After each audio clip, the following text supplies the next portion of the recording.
जो राजे महाराजे शास्त्र फेंक चुके थे वह हाथ जोड़े खड़े थे, उन पर माँ के शास्त्र नहीं चले। यहाँ पर आपने पहले कथा सुनी थी, यहीं से शुरू करते हैं। वे आकर माँ के चरणों में गिर गए। उन्होंने आकर सुदर्शन को प्रणाम किया और बोले, सुदर्शन तुम भाग्यशाली हो, तुम्हारे कारण आज हमें भी माँ के दर्शन हो गए। हम धन्य धन्य हुए, हम कृत हुए। सुदर्शन ने दोबारा माँ के चरणों में प्रणाम किया, बहुत रोए। सुदर्शन माँ के सिर पर हाथ रखा, आशीर्वाद दिया। माँ ने, मनोरमा ने प्रणाम किया। शशिकला जिसके हाथों में मेहंदी भी नहीं छूटी थी ने आकर माँ के चरणों में प्रणाम किया। माँ ने अपनी दिव्य शक्ति, दिव्य दृष्टि और दिव्य ज्ञान उन्हें प्रदान किया और बोली सुदर्शन मांगो, क्या चाहिए तुम्हें। सुदर्शन बोले, माँ अब आप मिल गई, बस अब और कुछ नहीं चाहिए। आपका मिल जाना ही सब कुछ पा जाना है। मेरा जीवन धन धन हुआ। मैं अपने आप को अनाथ समझता था। ऋषि के आश्रम में रहता हुआ मैं सोचता था कि दुनिया में मेरा अपना कोई नहीं है। आज मैं स्वयं को सबसे ज़्यादा भाग्यशाली समझता हूँ। पराम्बा भगवती करुणामयी का वरद हस्त मेरे सिर पर है। मैं उनका पुत्र हूँ। मुझे दुनिया में सब कुछ प्राप्त हो गया। अब तो माँ अपने चरणों की प्रेम भक्ति दिए रखना। आपके पावन चरणों में मन सदैव लगा रहे। हम आपका ही भजन पूजन और चिंतन करते रहें। माँ ने आशीर्वाद दिया, तुम चक्रवर्ती सम्राट बनोगे। तुम जहाँ भी युद्ध करने जाओगे, तुम्हारे बाणों में, तुम्हारी तलवार में मेरी शक्ति होगी। सारे शत्रु तुझसे पराजय स्वीकार करेंगे और तुम्हारे चरणों में गिरेंगे। जो लड़ेंगे वह मारे जाएंगे और जो पराजय स्वीकार करके तुम्हारे चरणों में गिरेंगे वह अभय हो जाएंगे। सारी दुनिया के राजा तुम्हें टैक्स देंगे। हाँ सुदर्शन, एक काम करना, मेरा एक सुंदर सा मंदिर बनवा देना और उसमें सदैव पूजन होता रहना चाहिए। यहाँ मेरी पूजा होती रहती है, यहाँ मेरी ज्योति जलती है, वहाँ सदा मेरा निवास होता है। पूजा शब्द का अर्थ है ऐश्वर्य, सुख और शांति का उदय होना। देखो, देवता अग्नि के समान होते हैं। आप कुंड में आग जलाएं और उसमें लकड़ी और घी प्रतिदिन डालते रहने से आग जलती रहेगी। हवन करना बंद कर दें, लकड़ी और घी डालना बंद कर देने से आग लुप्त हो जाएगी। आपके घर में यदि नित्य किसी देवता का पूजन हो रहा है, 2-3 बार सदैव पूजन हो रहा है, वह देवता अग्नि की भांति सदैव आपके साथ रहेगा। आपकी, आपके परिवार की, आपके सब जनों की सदैव रक्षा करेगा। यदि आपने पूजा पाठ बंद कर दिया, सुरा सुंदरी में मस्त हो जाने से वह ज्योति लुप्त हो जाएगी। देवता में देव तब तक है जब तक साधक नित्य साधना, पूजन अर्चन, वंदन करता रहता है। शिव पुराण में लिखा है कि कल युग में पूजा जरूर करनी चाहिए, नाम जप के साथ पूजा करनी चाहिए। पूजा शब्द का अर्थ है कि तुम्हारे घर में धन पूरा आ जाए, सुख और शांति भर जाए, ज्ञान और विज्ञान से तुम्हारे हृदय भर जाएं। उसको पूजा कहते हैं। जा शब्द का अर्थ है जन्म और पू शब्द का अर्थ है ऐश्वर्य, सुख और शांति। जिस क्रिया से तुम्हारे घर में ऐश्वर्य, सुख और शांति जन्म ले ले, उनका नाम है पूजा। एतावता पूजा करते रहना। एक वल्लभ भद्राचार्य हैं, वह अपने ठाकुर का 8 बार श्रृंगार करते हैं। 3 घंटे का एक पहर होता है और 24 घंटे के एक दिन में 8 पहर होते हैं और वह 8 पहर की पूजा करते हैं वह सारा दिन पूजा में लगे रहते हैं। उनके पास सुख शांति बहुत है। नित्य भजन के लिए सात्विक आहार विचार अनिवार्य है। पूजा करें और अपना खान पान सुधार लें। सनातन धर्म में खान पान शुद्ध होना बहुत जरूरी है। सनातन धर्म भगवान के द्वारा निर्मित है और भगवान के द्वारा रक्षित है। गीता में कहा गया है धर्म की संस्थापना के लिए भगवान स्वयं प्रकट होते हैं।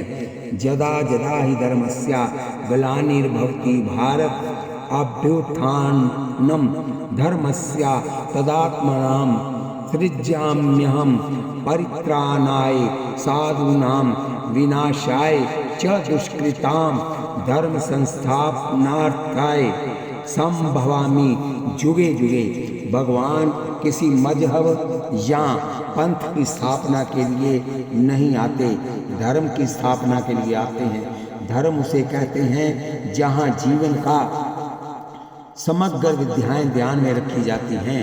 यहाँ जन्म से लेकर मरने तक, सोने से लेकर उठने तक, लोक से लेकर परलोक तक की सारी विद्याएं उसमें हैं, उसे धर्म कहते हैं। बाकी सब पंथ हैं जिन्होंने सिर्फ एक या दो विधियों को पकड़ा और उसी पर चलते रहे, बाकी सब छोड़े दी।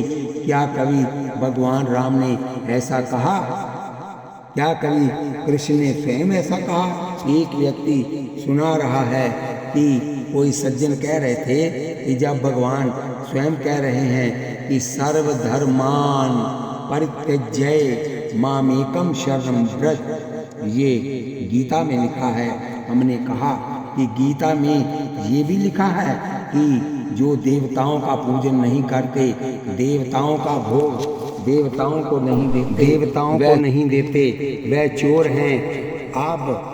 वह चोर हैं। आप इस बात को क्यों भूलते हैं? जब भगवान कृष्ण अपनी शरण में आने को कह रहे हैं, इसका अर्थ ये नहीं कि वह सब कुछ छुड़ा रहे हैं। वह ये कह रहे हैं कि तुम मेरे पीछे आओ, मैं जैसा कहूँ तुम करते जाओ। उन्होंने अर्जुन से पूजा पाठ, जप तप, यज्ञ और दान सब कुछ करवाया। एक चीज को लेकर चल पड़े पंथ कहलाता है। धर्म सिर्फ सनातन धर्म के साथ ही जुड़ा हुआ है, जिसमें जीवन की पूर्ण बातें, जीवन की संपूर्ण बातें हैं। हर प्रश्न का उत्तर है, हर क्रिया का ढंग बताया है। भोजन पर इसलिए जोर दिया गया क्योंकि खान पान रहन सहन का मन पर प्रभाव पड़ता है। हम कहते हैं कि नाम जप करें, नाम जप के साथ और भी बहुत कुछ है, उसका भी ध्यान रखना चाहिए। केवल रोटी खाते रहें, अरे भाई रोटी के साथ साग भी हो, चावल भी हो, दही भी हो, चटनी भी हो, मिर्च मसाला पापड़ सब कुछ होता है, तब स्वाद बना रहता है। पहले जीवन की क्रियाओं को संभालें और भजन भी करें, तब जीवन महान बन जाता है। जो आचार विचार से हीन हैं, उन्हें वेद भी पवित्र नहीं करते, उनका मन भी भजन में नहीं लगता। कई शराबी कबाबी हमारे संपर्क में आए, थोड़े दिन भजन किया और फिर छोड़ दिया। पूछो भाई ऐसा क्यों करते हो? कहेंगे कि हमारा ध्यान ही नहीं लगता, न कथा सुनने में मन लगता है, न पूजा पाठ में लगता है, बस पीने में मन लगता है। देखो जब कुंभकर्ण को रावण ने उठाया, कुंभकर्ण उठते ही जागने का कारण पूछा। रावण ने बताया कि वह सीता को चुराकर ले आया था। राम के साथ भयानक युद्ध चल रहा है, बाकी सब योद्धा मारे जा चुके हैं, इसलिए तुम्हें जगाया है। कुंभकर्ण ने कहा, जगदम्बा हार आन साठ अब चाहत कल्याणा, अर्थात अरे मूर्ख, तुम जगदम्बा का हरण करके अपना कल्याण चाहते हो। अरे राम परमात्मा है। ऐसा कहते कहते राम के ध्यान में लीन हो गया। कुंभकर्ण ध्यान में खो गया, लेकिन रावण ने जगाया नहीं कि कहीं ये भी भविष्य की तरह भक्त न हो जाए। क्योंकि विभीषण सात्विक था और ये शराबी और मांसाहारी है, इसकी साधना क्षणिक है, इसलिए रावण ने उसके लिए राक्षसी आहार मंगवाया। यथार्थ रावण ने शराब के घड़े और गाय भैंस का मांस मंगवा कर रख दिया और कुंभकर्ण से कहा, भैया ध्यान बाद में कर लेना, पहले कुछ खा पी लो। इतने दिनों के बाद उठे हो। कुंभकर्ण ने उठकर खाना पीना शुरू कर दिया। पहले उसने भैंसा खाया, फिर खून शराब पी और भयानक गर्जना की, जिसका वर्णन गोस्वामी जी ने इस प्रकार किया है। महिष खाई करी मदिरा पाना, गर्जा बजरा पात समाना, और रावण की पीठ पर हाथ मार कर बोला, क्या मारना है? रावण ने कहा, उस तपस्वी को मारना है। बोला, अभी जा रहा हूँ। कुंभकर्ण पहले राम का ध्यान कर रहा था, अब उन्हें मारने जा रहा है। ये शराबियों का हाल होता है। जिस राम का ध्यान कर रहा है उसी राम को मारने चल पड़ा। रावण ने कहा, सेना कितनी भेजी? बोला, मैं अकेला ही काफी हूँ। ये प्रभाव था मांस खाने का और शराब पीने का। विभीषण रास्ते में मिल गया, उसे गले लगाया और कहा, विभीषण तुम धन्य हो, तुम कुल के भूषण हो, तुमने कुल को तार दिया, हमारे कुल में तुम भक्त पैदा हो। अब देखो भाई, राम का भजन कर रहा है, उसकी प्रशंसा कर रहा है, उसको धन्यवाद दे रहा है और स्वयं राम को मारने जा रहा है। ये किसका चमत्कार है? शराब और कबाब का। इसलिए हमारे शास्त्र बार बार कहते हैं कि पहले खान पान सुधारो। लोग सिगरेट पीते जाएंगे और फिर प्रणाम करेंगे, उनके श्वास की बदबू हमारे अंदर भरती है। लहसुन और प्याज खाकर आएंगे और फिर माला पहनाने लगते हैं और उनके मुख की बदबू हमारे अंदर भरती है। हम करें क्या? कैसे समझाएं? चमड़े के पट्टे गले में डाले हुए हैं, सारा दिन उसी को हाथ लगाते हैं, उन्हीं हाथों से उठाकर माला पहना देते हैं, उसी से आरती कर लेंगे। चमड़े का पट्टा बांधकर पर्स लेकर कोई व्यक्ति क्या गुरुद्वारे में जा सकता है? राष्ट्रपति भी नहीं जा सकता। चमड़े की सारी चीजें उतरवा कर बाहर रखवा देते हैं और फिर कहेंगे कि पहले हाथ धो लीजिए। हम अपनी संस्कृति को भूलते जा रहे हैं और वह कितनी मर्यादा से उसका पालन करते हैं। हम अंग्रेज बनते जा रहे हैं। जब तक आपका आचार विचार शुद्ध नहीं होगा, आपके भजन नहीं हो सकेगा आपसे। भजन सफाई करने के लिए अपना रहन सहन खान पान संभालें, इसका जीवन पर बहुत प्रभाव पड़ता है। गंदी चीज़ें खाकर शरीर में जो शक्ति आएगी उसमें मन में विकार पैदा होंगे। सात्विक चीज़ें खाने से खून में उबाल नहीं होगा, मन भजन वाला दया धर्म वाला बना रहेगा। आप भजन ज़्यादा कर सकेंगे, आप बिना भजन के रह नहीं सकेंगे। ये ध्यान रखना। एतावता जीवन की सात्विक बनाना बहुत अच्छी बात है। पराम्बा भगवती ने सुदर्शन को आदेश दिया कि मेरा मंदिर बनवाओ, वहाँ विधि विधान से पूजन चलता रहे। जहाँ माँ की कृपा होती है वहाँ माँ की ज्योति सदा निवास किया करती है। माता का हृदय बहुत कोमल है। भुगती और मुक्ति दात्री माँ की स्तुति। देवता भी माँ की स्तुति करते हैं। माँ, युद्ध में हम आपको कठोर रूप में देखते हैं, शत्रुओं का सिर काटते हुए, त्रिशूल मारते हुए, धनुष पर बाण चलाते हुए। उस समय आपका स्वरूप कठोर नजर आता है, लेकिन चित्त कृपा समर में आप कठोर दिखती हैं, लेकिन आपके चित्त में कृपा होती है। आपने जिन्हें मारा उन्हें भी अपने धाम में भेज दिया, और जो आपकी शरण में आ गए उनके लिए तो कहना ही क्या है। गाय अपने बच्चे के लिए जितनी दयामयी होती है, बच्चे पर आक्रमण करने वाले के लिए उतनी ही कठोर होती है।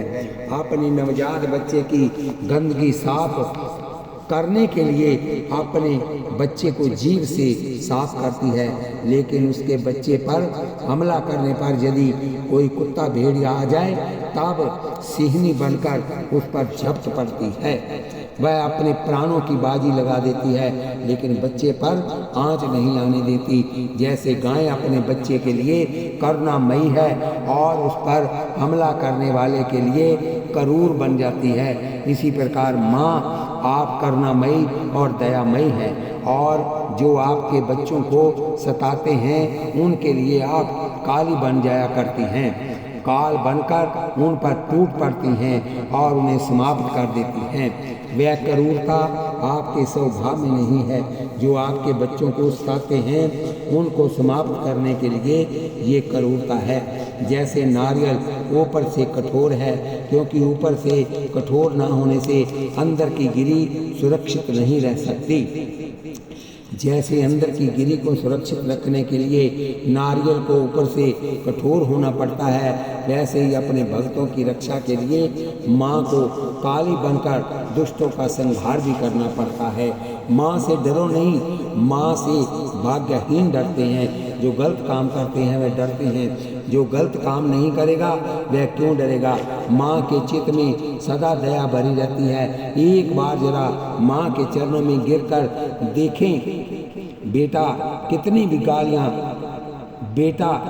भी गलतियाँ कर चुका हो, लेकिन आंखों में आंसू भरकर हाथ जोड़कर आए और माँ के चरण पकड़ ले और प्यार से कहे कि माँ मुझे माफ़ कर दो, तब संसारी माँ भी पिघल जाएगी, उसी समय रोटी खिलाएगी और माफ़ कर देगी।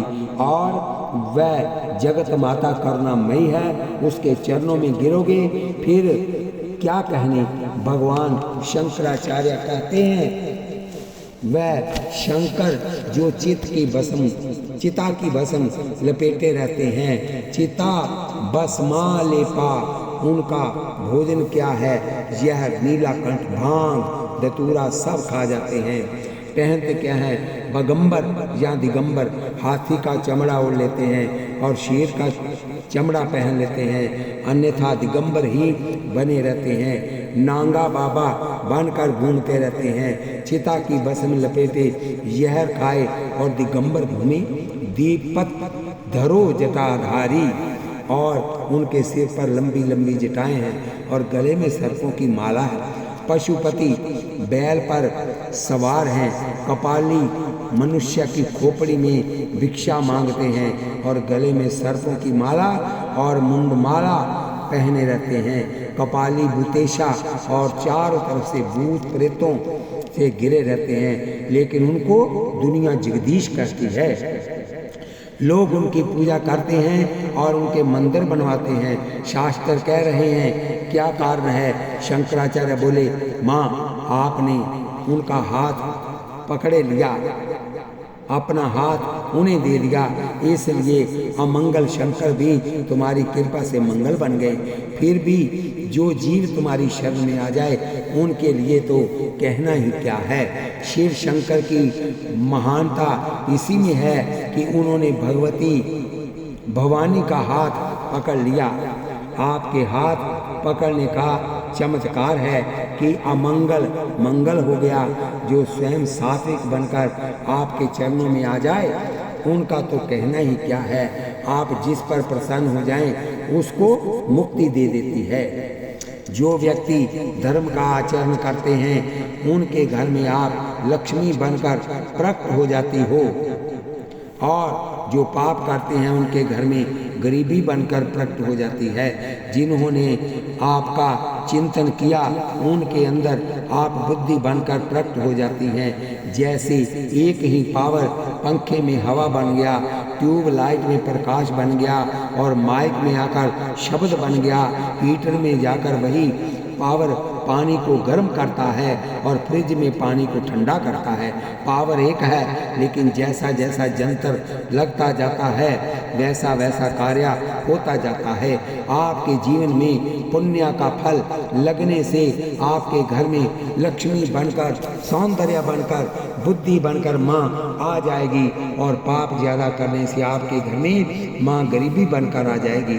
ज़्यादा अत्याचार करने वालों के पास वह मूर्खता और जड़ता बनकर आएगी, और यदि आपने उसका चिंतन किया है तब निर्मल बुद्धि बनकर माँ आपके पास आ जाएगी। तब मैव प्रसन्ना भुवि भुक्ति हेतु, जिन्होंने आपका चिंतन किया उन्हें आप मुक्ति, भुक्ति, भक्ति सब कुछ दे देती हैं। और ये श्लोक हमारे यहाँ बहुत प्रसिद्ध है। कुछ देवता भोग देते हैं, मोक्ष नहीं, कुछ देवता मोक्ष देते हैं, भोग नहीं। लेकिन जो माँ की उपासना करते हैं उन्हें भोग भी मिलते हैं, मोक्ष, और जब मरते हैं तब सीधे मोक्ष की प्राप्ति होती है। भोग और मोक्ष दोनों चाहिए तो माँ की उपासना करो, माँ की शरण में रहो। माँ कल्याण में ही बनकर तुम्हारी यहाँ भी रक्षा करेगी। सुदर्शन ने कहा, माँ मैं एक मंदिर नहीं, प्रत्येक नगर में, प्रत्येक गांव में आपके मंदिर बनाऊंगा और जगह जगह आपकी पूजा करवाऊंगा।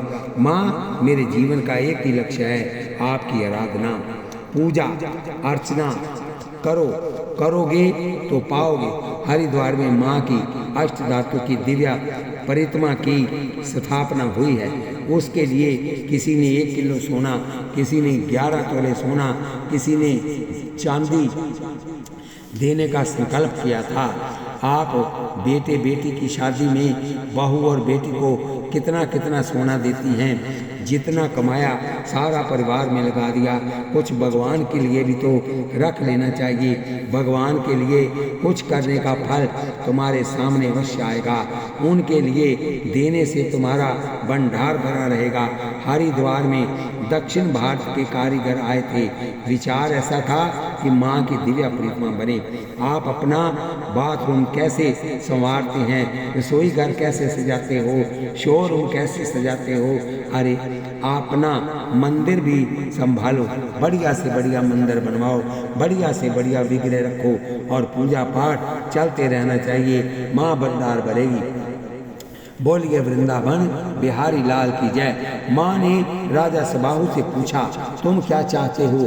सुबाहु ने कहा, माँ मेरी काशी में भी निवास करें, आपके बिना शंकर की भी शोभा नहीं। माँ ने कहा, ठीक है, वहाँ भी रहूँगी, वहाँ भी मेरा मंदिर बनाओ और पूजन चलते रहना चाहिए। मंदिर जाने में आलस नहीं करना, पूजन में कभी आलस नहीं करना, विधि विधान से पूजा करना।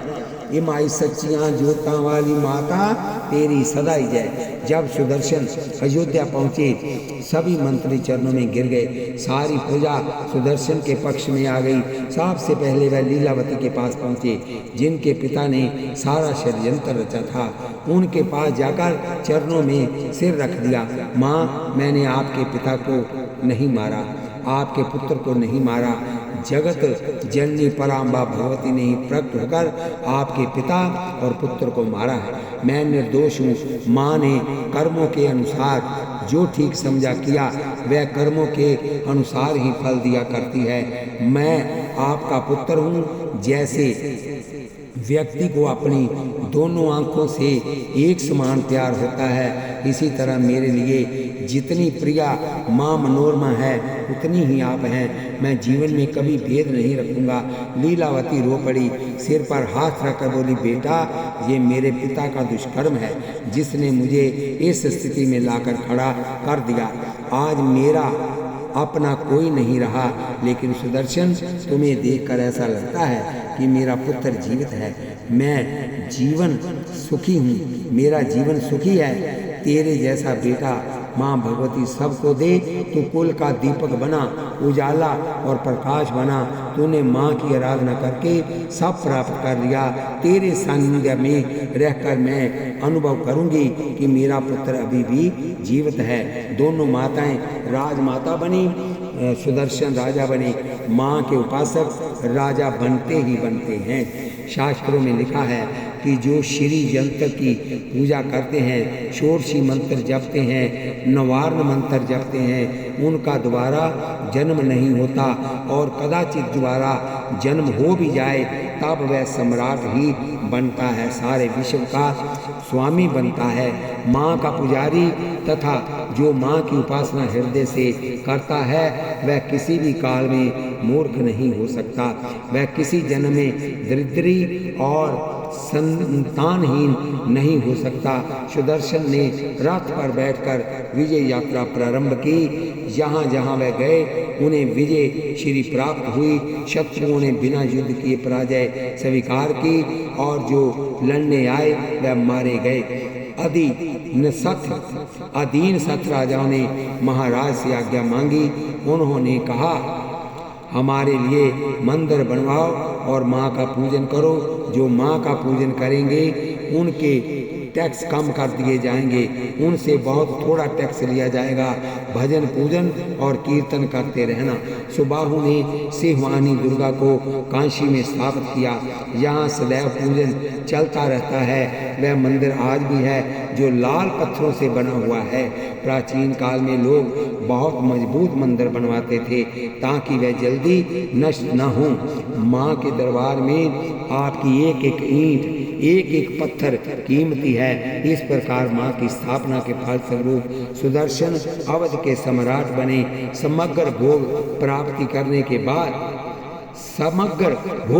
करने के बाद शरीर छूटने पर अपने स्वरूप को प्राप्त किया, वैकुंठ में वास किया और ज्योति में लीन हो गई।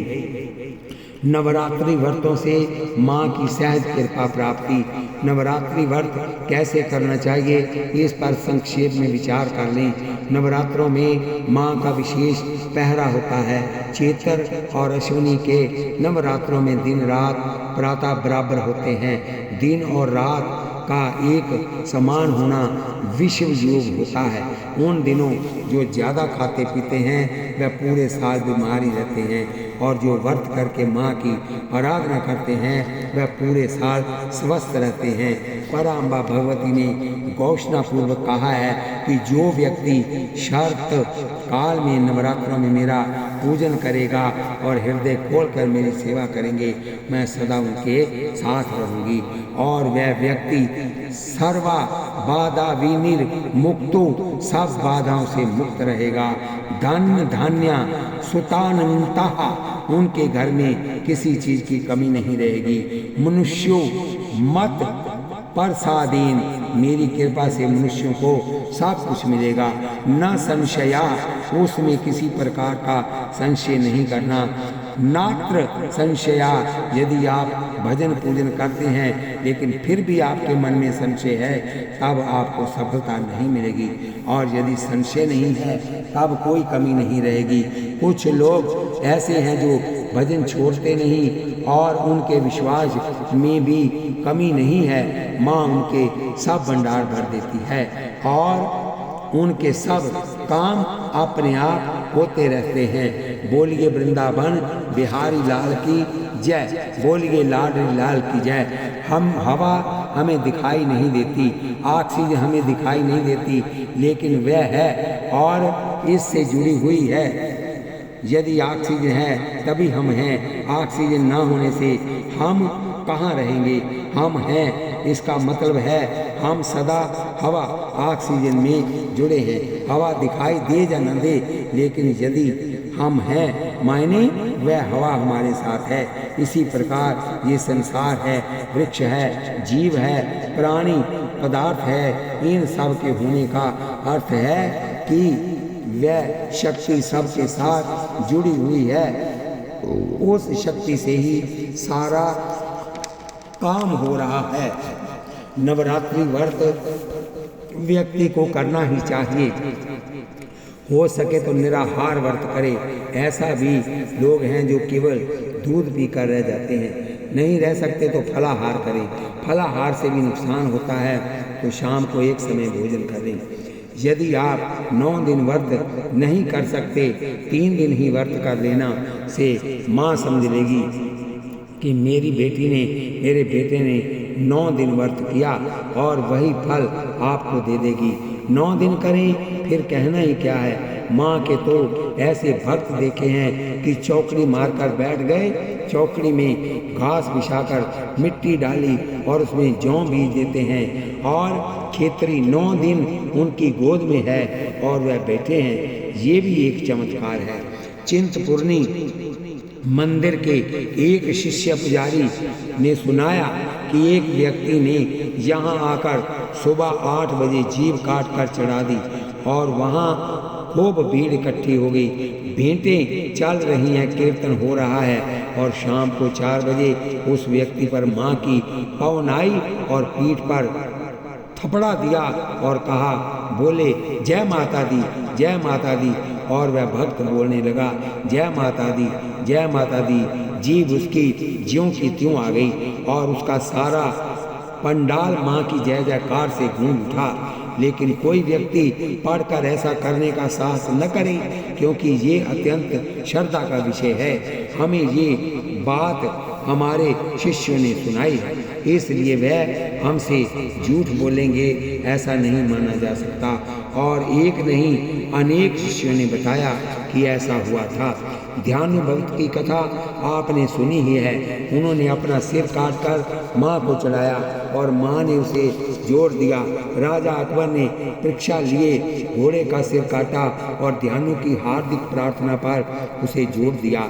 इसी प्रकार अकबर भी माँ का भक्त बन गया। राजा विक्रमादित्य स्वयं को उबलते तेल की कड़ाही में डाल देते थे और माँ अमृत का छींटा मारकर उन्हें नया जीवन दे देते